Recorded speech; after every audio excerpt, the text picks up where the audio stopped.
حسین ابن علی کا نام تو لیتے ہیں لیکن حسینیت کے پہلے کام ہم نہیں کرتے، کام ہمارے یزیدیت والے ہیں، ہم دوسروں کے ساتھ دھوکہ بھی کرتے ہیں، ہم جھوٹ بھی بولتے ہیں، ہم غیبت بھی کرتے ہیں، ہم دوسرے کے حق بھی کھاتے ہیں۔ کوئی ایسا گناہ نہیں ہے جو ہمارے اندر نہیں پایا جا رہا۔ شراب نوشی عام ہے، زنا عام ہے، ڈاکہ زنی عام ہے، کون سا ایسا گناہ نہیں ہے جو آج نہیں کیا جا رہا۔ حسین ابن علی کا نام لے کر صرف محبت کے دعوے کرنے سے یہ کامیابی نہیں ملے گی۔ کامیابی تب ملے گی کہ حسین ابن علی رضی اللہ تعالیٰ عنہ کا پیغام لے کر اللہ کے نبی کے جو طریقے چھوڑ کر گئے ہیں اس دنیا سے، جب تک ہم ان کو نہیں اپنائیں گے تو میرے بھائیوں صرف محبت کے دعوے کرنے سے ہمیں کامیابی نہیں ملے گی۔ لہذا ہمیں چاہیے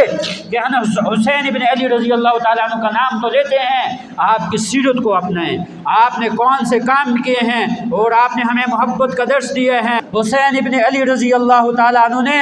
اللہ کے نبی کی سیرت کو اپنا کر ہمیں یہ پیغام اور درس دیا ہے کہ وہ کربلا کا واقعہ یاد کر لو، مجھے بے دردی کے ساتھ شہید کیا گیا، میری اولاد کو شہید کیا گیا، اہل بیت کو شہید کیا گیا، لیکن اس شہادت کے وقت بھی، اس سے قبل بھی ہم نے نماز کو نہیں چھوڑا، ہم نے قرآن کو نہیں چھوڑا، ہم نے نبی کی تعلیمات کو نہیں چھوڑا، اور ظالم کی حکومت کو ہم نے کسی صورت تسلیم کرنے کے لیے ہم تیار نہیں ہیں۔ یہ حضرت حسین ابن علی رضی اللہ تعالیٰ عنہ کا پیغام ہے۔ یہ آج ہمیں درس دیتا ہے کہ ہم ان کے اس پیغام کو لے کر، ان کی ان سیرت کو لے کر آج ہم خود بھی عمل پیرا ہوں، ہم اپنی اولادوں کو بتائیں کہ حقیقت حال کیا ہے۔ حقیقت حال یہ ہے کہ حضرت حسین یہ محبت کا پیغام دیتے ہیں، حضرت ابو بکر کے پیچھے نمازیں پڑھتے ہیں، حضرت عمر کے پیچھے نمازیں پڑھتے ہیں، حضرت عثمان کے پیچھے نمازیں پڑھتے ہیں، اپنے والد گرامی کے پیچھے نمازیں پڑھتے ہیں، امیر معاویہ کے پیچھے نمازیں پڑھتے ہیں۔